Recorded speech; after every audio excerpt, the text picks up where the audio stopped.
अस्सलाम वालेकुम स्टूडेंट्स। आज का लेक्चर सेक्शन नंबर 9 और सेक्शन नंबर 10 पर है, लॉ गेज के हवाले से। सबसे पहले मैं सेक्शन नंबर 9 को एक्सप्लेन करने वाली हूँ। Courts to try all civil suit unless barred. Barred का मतलब होता है मना या ममनू। इसमें यह बयान किया गया है कि ममनू मुकदमात के अलावा दीवानी मुकदमात को सुनने का अदालत का इख्तियार। सबसे पहले ये याद रखेंगे, जो सिविल कोर्ट्स हैं, ठीक है, वो अल्टीमेट जुरिस्डिक्शन की कोर्ट्स होती हैं, यानी कि वो अल्टीमेट जुरिस्डिक्शन रखती हैं। सेकंड नंबर पे ये जो रूल है वो एक मैक्सिम पे बेस्ड है, लैटिन मैक्सिम पे, यू बी जस्ट आई बी आई रेमिडम। इसका मतलब है कि जहाँ भी राइट होगा वहाँ रेमेडी पाई जाएगी। क्वेश्चन नंबर 9 को मैं थोड़ा सा आसान लफ्ज़ों में आप लोगों के लिए बयान कर देती हूँ। इसमें एक तो ये बता दिया गया है कि जो कोर्ट्स हैं वो तमाम उस तरह के मामलात, दीवानी मामलात को इंटरटेन करने का हक़ रखती हैं, सिवाय इनके कि उनको मना ना किया गया हो, ठीक है। दूसरे नंबर पे उन्होंने इसी रूल में दीवानी मुकदमात की तारीफ़ बता दी है कि दीवानी मुकदमात कौन से होते हैं, ठीक है। अब मैं इसको रीड करने वाली हूँ। द कोर्ट्स अदालतें शेल है रखती हैं subject to the provisions herein contained. इस मतन में बयान की गई दिफात के साथ हैव जुरिस्डिक्शन समात रखती हैं टू ट्राई करने की all suit of civil nature, तमाम दीवानी किस्म के मुकदमात को, एक्सेप्टिंग सिवाय सूट ऑफ विच, ऐसे मुकदमात जिनमें कॉग्निजेंस का मतलब होगा दायरा इख्तियार, इज़ ईदर एक्सप्रेसली जो होगा वाज़ा तौर पर, और इम्प्लाइडली या मानूई तौर पर, बाट मना। सबसे पहले तो सिविल जो है मुकदमात को समझ लें, दीवानी मुकदमात को। दीवानी मुकदमात वो होते हैं जो दो फ्री कैन के दरमियान हों और आम से हों, ठीक है। इनमें क्रिमिनल नहीं आएगा, इनमें फैमिली का जो मैटर है वो भी नहीं आएगा, ठीक है। और इसमें ये बयान किया गया है, जो लाइन मैंने अभी पढ़ी है, पैराग्राफ पढ़ा है, उसमें ये बयान किया गया है जो कोर्ट्स हैं, जो अदालतें हैं, वो तमाम तरह के दीवानी मामला देखने का इख्तियार रखती हैं, सिवाय उसके जो एक्सप्रेसली और इम्प्लाइडली बार्ड हों। इम्प्लाइडली का मतलब होता है जो वैसे तो नहीं कहा जाता, लेकिन वो हम मना समझते हैं, ठीक है। और एक्सप्रेसली का मतलब है वाज़िया तौर पे, ठीक है। तो ऐसे मुकदमात जो वाज़िया तौर पे मना हो, या ऐसे मुकदमात जो वैसे तो वाज़िया तौर पे मना नहीं होंगे लेकिन वो मना समझे जाएंगे, तो उन मामलात को देखने का इख्तियार जो है वो सिविल कोर्ट के पास नहीं है। आसूट मुकदमा इन विच जिसमें द राइट ऑफ प्रॉपर्टी, हक जायदाद, और टू एन ऑफिस या हक ओहदा इस कंटेस्टेड शामिल हो या चैलेंज किया जाए।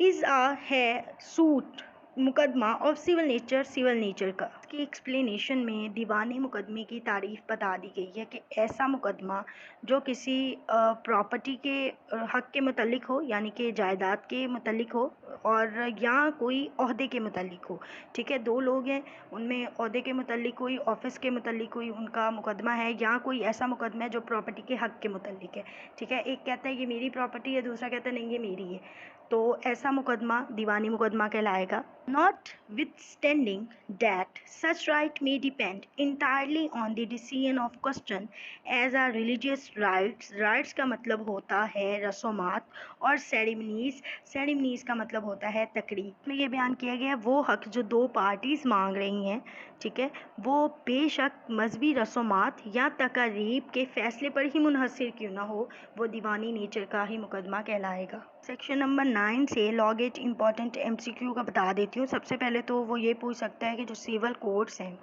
वो कौन सी जुरिस्डिक्शन रखती हैं, तो वो अल्टीमेट जुरिस्डिक्शन कोर्ट्स हैं। सेकंड नंबर पे वो ये पूछ सकता है कि जो सेक्शन नंबर 9 है वो किसको एक्सप्लेन करता है, तो courts to try all the civil suit unless barred, ठीक है, इसको करता है। नेक्स्ट इसमें याद रखने वाली है बार्ड, एक्सप्रेसली भी और इम्प्लाइडली भी, ये दोनों बार्ड।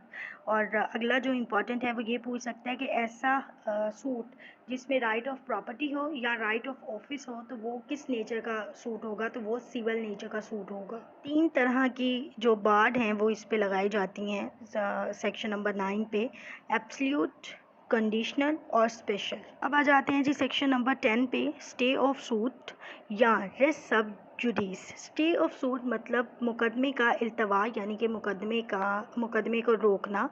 रस का मतलब होता है में, सब का मतलब है। जुडिस का मतलब है अदालत यानी कि मुकदमा अदालत में है। इट्स मीन मैटर मामला ऑलरेडी पहले से इन पेंडिंग मौजूद है। ये जो सेक्शन नंबर 10 है, सबसे पहले तो ये याद रखें ये बार्ड नहीं है, यानी कि ये आने वाले किसी भी मुकदमे पे बार्ड नहीं है। इसके होते हुए कोई भी पार्टी न्यू सूट दायर तो कर सकती है लेकिन वो स्टे हो जाएगा। नेक्स्ट है इसका मकसद। इस जो सेक्शन नंबर 10 का जो मकसद है वो है prohibition the trial of two parallel litigation, यानी कि दो एक जैसे आने वाले मुकदमात को कार्रवाइयों को रोकना इसका मकसद है। अगली इसमें आती हैं इसकी कुछ रिक्वायरमेंट्स हैं, ठीक है, वो 3-4 हैं। सबसे पहले तो सेम पार्टीज़ का होना ज़रूरी है। दूसरा, कॉज ऑफ एक्शन जो है वो सेम हो, यानी कि जिस पे मुकदमा बेस्ड होगा वो सेम होना चाहिए। तीसरा, टाइटल भी सेम होना चाहिए, ठीक है, और in the same court of Pakistan. तो ये इसकी 3-4 रिक्वायरमेंट्स हैं, ये आप लोगों ने याद रखनी। तो आपने ये याद रखना है कि वो ये पूछ सकता है जो रेस्ट सब जुडिस है वो कौन सी प्रोविजन है सीपीसी की, तो ये मैंडेटरी प्रोविजन है, ठीक है। और दूसरा जो रेस्ट सब जुडिस है वो लैटिन टर्म है। नो कोर्ट कोई अदालत शेल प्रोसीड आगे बढ़ाएगी विद द ट्रायल कोई कार्रवाई ऑफ द सूट किसी मुकदमे की इन विच जिसमें द मैटर मामला इन इशू जो तनाज़े में हो इज़ ऑल्सो डायरेक्टली जो बराह रास्त एंड सब्सटेंशली और किसी हद तक इन इशू मामले में इन आप प्रीवियसली पहले से इंस्टीट्यूटेड किए गए सूट मुकदमे में। इसमें ये बताया गया है कि कोई भी अदालत ऐसे मामले में कार्रवाई जारी नहीं रखेगी जिसमें जो तनाज़ा मामलात है वो पहले से किसी दायर शुदा मुकदमे में बयान किया जा चुका हो। बिटवीन द सेम पार्टीज़ और एक जैसे फ्री कैन के दरमियान और बिटवीन पार्टीज़ अंडर होम दे और any of them claim litigating under the same title, या एक जैसे फ्री कैन के दरमियान या उन्हीं फ्री कैन में से कोई एक फ्रीक जो बिल्कुल एक जैसे उन्वान पे मुकदमा दायर कर रहा हो, यानी कि सेम टाइटल पे मुकदमा दायर कर रहा हो, फिर जहां सच सूट ये मुकदमा इस पेंडिंग इल्तवा हो इन दी सेम एक जैसी और एनी अदर कोर्ट इन पाकिस्तान या किसी दूसरी पाकिस्तानी अदालत में हैविंग जुडिसडिक्शन जो इख्तियार समात रखती हो टू ग्रांट देने की द रिलीफ दादरसी क्लेम्ड जो मांगी गई हो। इसमें यह बयान किया गया है कि कोई भी कोर्ट वो कार्रवाई उस मुकदमे के ख़िलाफ़ नहीं करेगी जिसमें सेम पार्टीज़ हों, सेम टाइटल हो, या उन्हीं पार्टीज़ में से कोई एक फ्रीक सेम ही उन्वान पे यानी कि सेम ही टाइटल पे मुकदमा दायर कर रहा हो, या वो जिस कोर्ट में मुकदमा दायर हो रहा हो वो सेम कोर्ट हो पाकिस्तान में और वो कोर्ट सेम जुरिस्डिक्शन रखती हो यानी कि इख्तियार समात रखती हो वो दादरसी देने की जो मुकदमे में मांगी जा रही होगी। और इन एनी कोर्ट और किसी दूसरी अदालत में बियॉन्ड बाहर द लिमिट्स हदूद ऑफ पाकिस्तान की इस्टेब्लिश्ड बनाई गई हो और कंटिन्यूड या शुरू की गई हो बाय द फेडरल गवर्नमेंट वफाकी गवर्नमेंट की तरफ से एंड हैविंग और रखती हो लाइक जुरिस्डिक्शन उस जैसी ही इख्तियार समात और बिफोर सामने द सुप्रीम कोर्ट के। अब इसमें ये बयान किया गया है या मुकदमा किसी ऐसी अदालत में हो जो पाकिस्तान की हदूद से तो बाहर होगी लेकिन वफाकी हुकूमत ने उसको बनाया होगा और या उसी ने जारी रखा होगा ऐसी अदालत को, ठीक है, या फिर सुप्रीम कोर्ट के सामने वो ज़ेरे समात होगी, तो ऐसी अदालत भी वो मुकदमा इंटरटेन नहीं कर सकती जिसमें सेम पार्टीज़ हो, सेम सूट हो और सेम ही जो है उसका कॉज ऑफ एक्शन हो। द पेंडेंसी का मतलब है ज़ेर इल्तवा ऑफ अ सूट कोई मुकदमा इन अ फॉरेन कोर्ट किसी गैर मुल्की अदालत में डज नॉट नहीं करता प्रिक्लूड रोकता द कोर्ट इन पाकिस्तानी अदालत को फ्रॉम ट्राइंग करने से आ सूट कोई मुकदमा founded on the same cause of action तो एक जैसे बिनाए दावा पर कायम हो। एक्सप्लेनेशन एक किस्म की इसकी एक्सेप्शन है कि एक मुकदमा है जो गैर मुल्की अदालत में ज़ेर इल्तवा है, ठीक है, वही मुकदमा पाकिस्तानी अदालत में भी कर दिया है सेम टाइटल सेम पार्टीज़ और सेम कॉज ऑफ एक्शन पे। गैर मुल्की अदालत पाकिस्तानी अदालत को उस मुकदमे जो कि सेम बिनाए दावा पे है उसको इंटरटेन करने से नहीं रोकती। ठीक है, पाकिस्तानी अदालत ऐसा मुकदमा जो किसी फ़ॉरेन के कोर्ट में भी इल्तवा में हो उसको इंटरटेन कर सकती है, ये इसमें बयान किया गया है। अब जाते हैं लॉ गेट इम्पॉर्टेंट MCQ पे। सबसे पहले तो वो ये पूछ लेता है कि जो सेक्शन नंबर 10 है वो स्टे ऑफ सूट को बयान करता है या रेस्ट सब जुडिस को।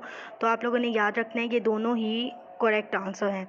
सेकंड नंबर पे ये प्रोहिबिट करता है किसको, टू पैरेलल लिटिगेशन को।